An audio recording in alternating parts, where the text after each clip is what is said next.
All right, thank you. Hey, Hey, Rajay, I live. think you had a message you wanted to put out there first from a Christian perspective. Yeah, Um, from a human being's human being perspective, perspective, religious, spiritual. whatever it is that you be, for me, it's with faith. Like, you're my brother, Yes, sir. so we're not going to always agree. But I say, as a human being, um, and someone in my faith of being made by our Creator, God, and a follower of Jesus, we can agree to disagree, but I'm not going to. I'll try and understand your side every time. You know what I mean? I'll try and understand and think about things as opposed to, I guess what I'm saying, being more open. I want to be more open. Well, and for me, my whole life, I mean, I'm Christian and I believe in God and Jesus. And at the same time, I have a lot of friends that are Muslim, that are Jewish, that are Hindu, that are Buddhism. There's beauty in having friends of different religions so you can expand upon I your agree. understanding of God and of I totally spirituality. agree. So, I couldn't agree more. Um, you know, on that note, I've gotten into some meditation lately. I've been doing, I read a lot of things about leadership and things like that. I listened to audible books while I'm in the gym. And one of the things that kept coming up was transcendental meditation by those that are leaders in the community or by those transcendental. transcendental Can you meditation. explain So, that? there's, as far as what transcendental meditation is, it's, Transcendental. I yeah, like that. That's strong. So break it down. Transcendent. transcending is what we're looking at. But for me, it's about getting inside my headspace for a little bit. For me, and the leaders were doing it about 20 minutes a night. I started at 10 minutes a night. But what it Okay. does is it allows you to sit there with yourself. And I feel when I'm meditating, one, your body is getting into this relaxed state, but you're very conscious, very aware of your body, the world around you, your surroundings. And it all of a sudden begins to, you find yourself going through thoughts, analyzing your day. You let your mind kind of free flow. And whatever comes to Free mind, flow. you kind of let your mind go where it wants to. But in the same state, you're literally relaxed and just meditating for those moments and taking some time to yourself to go within. Absolutely. I know exactly what you mean. I mean, right now we're having a moment. So before you said those words, this moment, just right now, I was sitting last night and I was thinking about the moment before I ever became a moment, an idea that flowed from the Creator, meaning that we are all wired exactly the same. We're all wired the same. No matter what religion or whatever you are, we are human beings. So let's talk about that. You're saying we're all wired the same. When you say that, do you mean on a physical level, on a psychological level, on a what level are we? Well, on a human being level, human beings come in different sizes and different shapes, and it's all from what's fed into the mindset. If you have a person that grows up and eat nothing but hot dogs, ding dongs, and cake, and all that kind of stuff, and never even thinking about a vegetable or anything of that nature, then you're going to have a different human being than someone that is taking the time to put their like you know what I mean? You could be looking like a superhero and stuff, and I could be looking like Porky Pig. That's not saying it's, hey, I know there's going to be some people that'll be like, man, but you are what you eat. Yeah. And the same thing, what do you put you are what you think or read and put into your mind. I mean, they work hand in hand. So. I agree with that 100%. And for me, one of the times that I do audible books, and one of the times I listen to audible books is when I'm working out or when I'm driving. But I can't tell you how many books I've gone through over the last several years because I continue to do that. I listen to probably about 2 books a month, but it's cool because I'm in the gym every day. So I'm taking care of my body and my spirit at the same time, and my mind, because some of the books are about spirituality. Sometimes they're psychology. Sometimes they're their leadership. They're different things to develop me in different ways, Right. and also to explore the human condition. And that's one of my greatest curiosities is as you're talking about how are we wired the same? What are the things that make us wired the same? I, So when you listed those books and things of your nature, I've been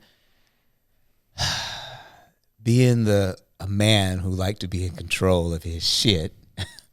I had a thing of being dominating, and it wasn't until life, God humbled me that I was able to see beyond the nose on my face. In other words, being open to what that living book has done for me in terms of leadership, in terms of being selfless, manifestation that I can't do by myself. It's written in the word. Do you understand? So looking at those things and those moments, those are what kind of help guide me when I'm dealing in situations where it may not be too favorable or people may not agree with me. I have to remove myself and think about how that person's feeling. So using empathy and things of that nature. And I find falling with meditation and prayer, you're right. It does the whole relaxing thing. I guess you say I go through the Bible as you would with your books and the different things you listen to audio, but I kind of like to read, because when I'm reading, it's like sight, visual, and it just leaves a beautiful picture in the mind. Well, and let me not make you think that I don't read as well. I also read, but speaking of that great book, I actually read that book from cover to cover in my early 30s, and part of the reason I did that is I'd heard things taken out of context so many times.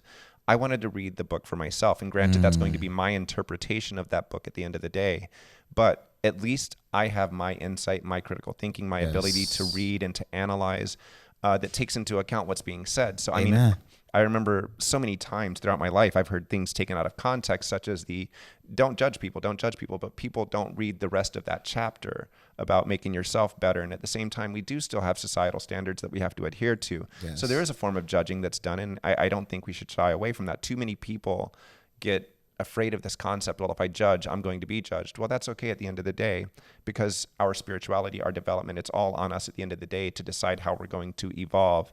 And the ultimate judgment comes obviously on the day that we pass from here to the next world, and we figure out what that really is. Absolutely. I mean, when you talk about, judging, you look at everything that's affecting culture in today's market,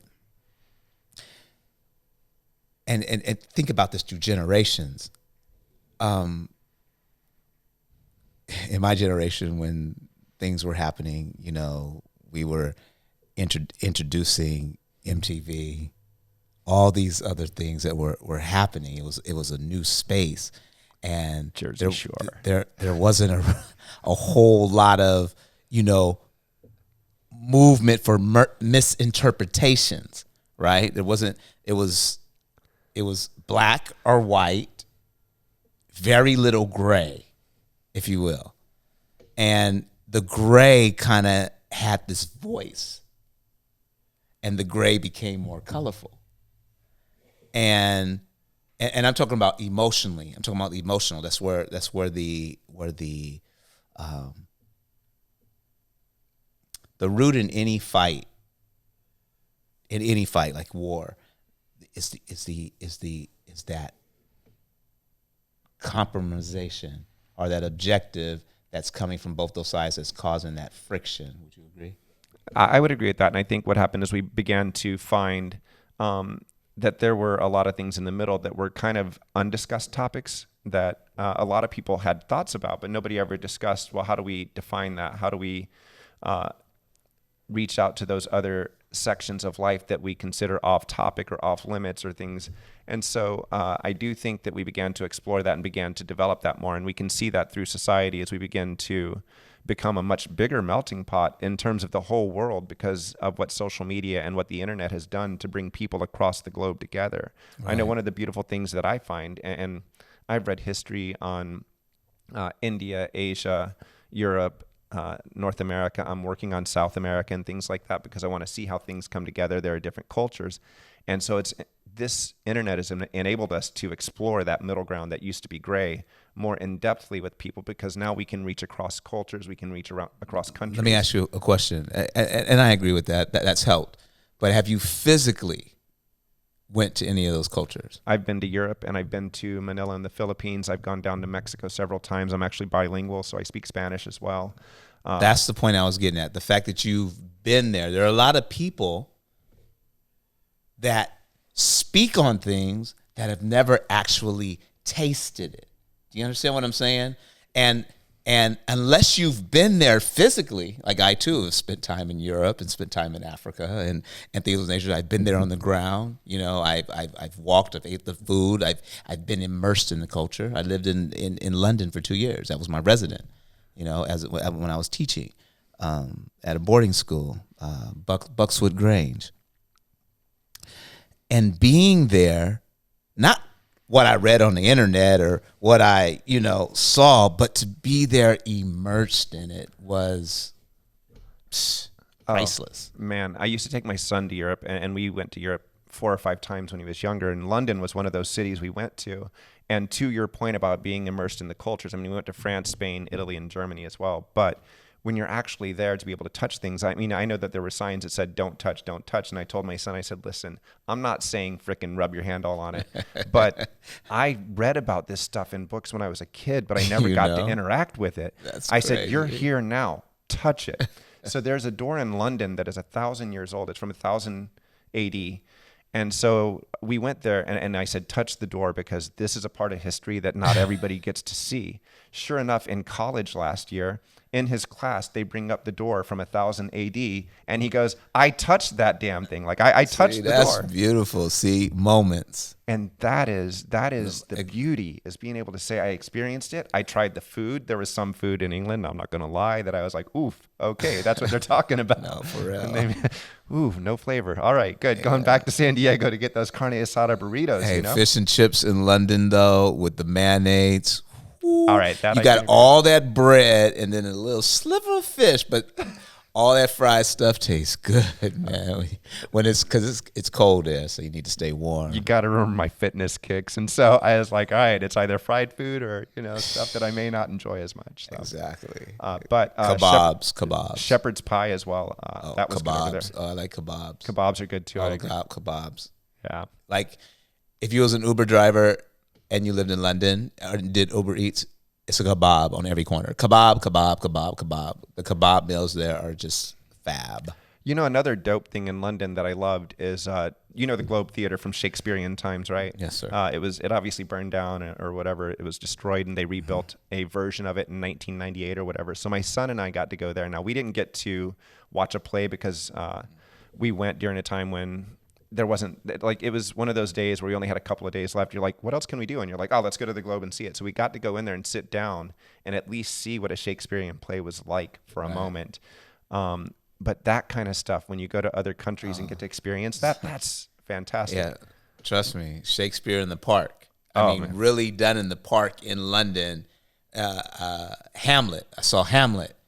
And being an actor and things of that nature, I wanted to say some of the lines and do like a flash mob and jump in and fall and be dramatic. But I was like, let them have their moment. Nice, man. Let me enjoy the moment. And I agree with you. Those kind of things that are real that, again, you read about, but England's rich in history, rich in culture, Germany, Italy as well. And then even going to Manila in the Philippines and getting to hang out there. There were some museums there. Now, I went there for work for 2 weeks. So I got to actually enjoy my coworkers, and my coworkers took me around to local things or whatever. But one of the things they didn't do so much because they were local is they didn't go to the museum. I love museums when I go to other countries because it shows some of the background for that country, and it shows it from their perspective. It has things that are in the museum that are from their history. And so we walked through, I got to learn some about their culture. And for me, that was an opportunity to get to touch base a little more, find out about, we were talking about religion earlier, but the way Islam and Christianity influenced Manila and the Philippines. So again, the food there, I'm not going to lie, there were some things that I was like, all right, I'll eat that, I'll eat this. And normally I'm someone that's adventurous with food. And this is the one time that I ate most of it. There was one thing in particular, I can't remember what it was, but I was like, all right, I'm good there. But my coworkers were taking me around to experience it. And something else that was really nice there that we don't necessarily see here is my coworkers were open about being religious and spiritual.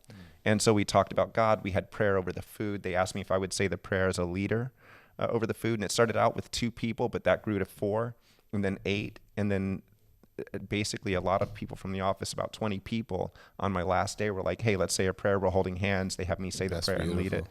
It's a beautiful thing that they are not afraid to express love for their coworkers, but also love for God, that it's a little Yeah. more open. So that's, Love for God. I think it's something that, you know, people have to find in themselves. And when you're really connected, then you find it easier to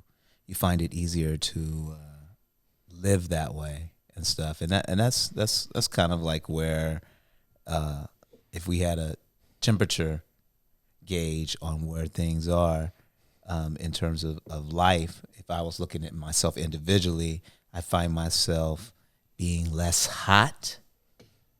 You know what I mean? Hot with just, anger, rage and stuff, and just really sliding, settling down there right around that, that nice room temperature, vibey vibe. yeah. Well, and I know for me, as I've developed more spiritually, I've become more humble. I began to realize more, and this has been something I've realized over several years and over the last couple of decades. But you become more humble, and you begin to realize you're more of an observer in this world, and you're here to interact with those that are around you in a loving way and in a friendly way. It doesn't mean that I don't get heated about things, but it does Oh mean that yeah, I'm more calm and I'm right. more at peace in my soul, and that's really That's the key. You said tell them that. more at peace in my soul. Yeah, peace of soul is what it's about. It doesn't matter how you get there. We could be like Einstein and create all these formulas, but you've already alluded to it, and we talked about it. When you go with the principles of the book that you read in your 30s, I'm reading for myself as opposed to hearing stories, auditory and stuff, looking at the words. The reflection is the same. We agree with the same. So as long as we're here at this point in agreement, that's all that matters at the end of the day. Well, and one of the really cool things about reading the Bible in my 30s that I experienced was it does have stories about various aspects of life. It has stories about moral values. It has stories about leadership. You hear about the rise and fall. You hear about the way to treat your brother and sister. You hear about jealousy. You hear about greed. You hear about adultery. You hear about all of these things that plague our society today. And that's a very solid point, and that's something. I mean, people think, oh, that's a book written about times that are 3,000 years ago or 2,000 years ago, or they were different times, is what you assume. But the reality is, the same struggles they had in their daily lives, we continue to have today. Continue to do. And that's where Continue to do. I'm not going to say it, but I'm going to say it. Sorry, but I'm not sorry. It's the way we live, the way we continue sinning, and we take sin. There are people who take sin to extreme. Call it what you want, but it's sin. Well, and this goes back to what you said. Humans have a way that they are wired. They were wired the same way back then. They are wired the same way now. The thing that has changed is the technology that we use to engage with each other. It's evolved, and we've moved on to other things. I agree with you, but your choice, you have a choice. What I was saying, we're all wired the same. We all have the gift of will. I agree with that 100%. He gave us the gift of will to decide. Think about something, man. I don't know if you've ever looked at it, but if you look at it this way, we are maps. We're all treasures. The Bible is the guide. You have your game and how to look and how to go along with the game. Light and dark. Not all dark is bad, right? And not all light is good. But you look into the balance of the rules of what we're supposed to be following, what we're supposed to be doing, and what has happened when you've chosen to do the right thing, you prosper, things happen. What happens when you do the other thing? You're good for a little bit and things start deteriorating, falling, hurting, distances away. You feel what I'm saying? So it's like a balance of holding on to those values and using them toward others, regardless of what that reflection is going to be. Like, I agree to be a reflection of you regardless of what you may tell me or what you may say, there may be some reason why that's coming out. And I need to be able to absorb that pain and be able to understand where you're at and come to some type of solution. Well, and to that point, I mean, I'm digesting some of what you said right now, but as far as being wired the same and being the free will, that's where I was Free thinking will. earlier. Absolutely. You're right. We do have free will. And I know that we talk about this country moving toward authoritarianism in some elements or in some regards and dictating things to us. But you're right. Even in this country where people continue to talk about, oh, they're pushing their beliefs on me, they're pushing their beliefs on me. The reality is we do still have free will, and we have free will. Absolute free will, because I have the ability to stand up and say what I want to say. Now, we've had a problem with cancel culture over the last decade or so. And so people have been afraid to say what they want to say. But now we have this resurgence and this kind of rebirth of people that are able to be confident. I see it even in Hollywood sometimes now, where actors are getting more confident about speaking about their real beliefs, whereas before they were shamed into not being able to do that. So the cancel culture is evolving, and it's something that's interesting that we get to watch in our lifetimes, because we saw the cancel culture come in and push things out. And now we see people that go, okay, I'm tired of cancel culture, so I'm gonna go ahead and stand for what I believe in, regardless of the consequences. Here's what's funny about the cancel culture. And there's been things that's happened and stuff, but for certain people who may have got their feelings hurt, first of all, you should never speak out of anybody's name, do any of those things, their religion, insulting, none of that. That shouldn't happen. But at the same time, in the same breath, you can disagree with something and have that. There are people who sit up there and say, you're wrong, this isn't that. And they're the same people who are belittling or doing those things behind the back, as opposed to saying, hey, I'm not comfortable with that, so I'm not going to really speak on something that I don't know. I understand you have your reasons for why that's happening. And the bottom line, when you talk about free will is a state of mind, which goes into the mental health that is around right now. And for me, I just choose to stay with the Living Bible because it breathes everything that's true today. Well, and to the point about free will and things like that, to expand on that a little more, you and I have differences of opinions on certain topics, but you and I are still able to coexist as friends. I mean, right. And it just like we have differences, we have similarities too that pull us together, that absolutely give us a friendship and a bond that makes us friends, right, brother? That was. Sorry. There you go. There you go. Yeah, you be doing the quick going through the motion. You got to be able to connect that. See this right here? That's connection, man. We are extensions of each other.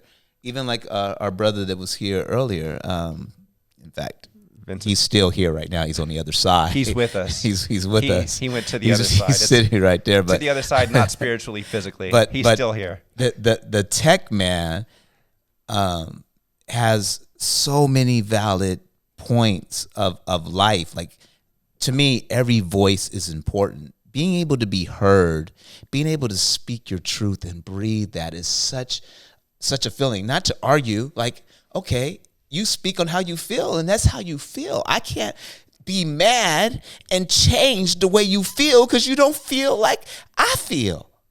I think it's about being able to not get your underwear, your boxers in a bunch. Ladies, no disrespect. Don't let your undershirt get tangled up and stuff. And when you're trying, just breathe. It's not that serious. Well, and to that point, we have a nation that's comprised of 50 different states. You could technically say that's 50 different cultures. Yeah, you have certain cultures that exist in the Midwest, certain cultures that exist in the Northeast, certain cultures that exist in the Southeast and the Southwest.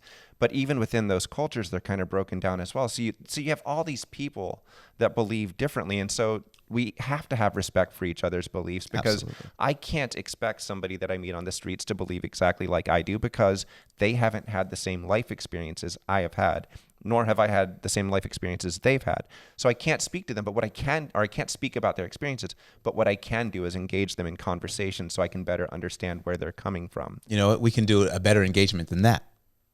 You know what all those people in the 50 states you were talking about have in common, and what's so cool about everybody that you just mentioned, regardless of differences? We're all fucking Americans. No. See, your mind would go there. I'm talking about all the people. I'm thinking beyond the United States. All right, I think let's about go. the world. Okay?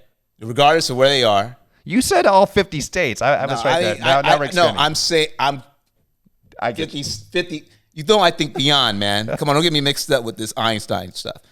What I'm saying is all the people in the world, regardless of the color of their skin, their religion, their how they whatever their makeup, their physical and their makeup. Here's the things that's going to unify.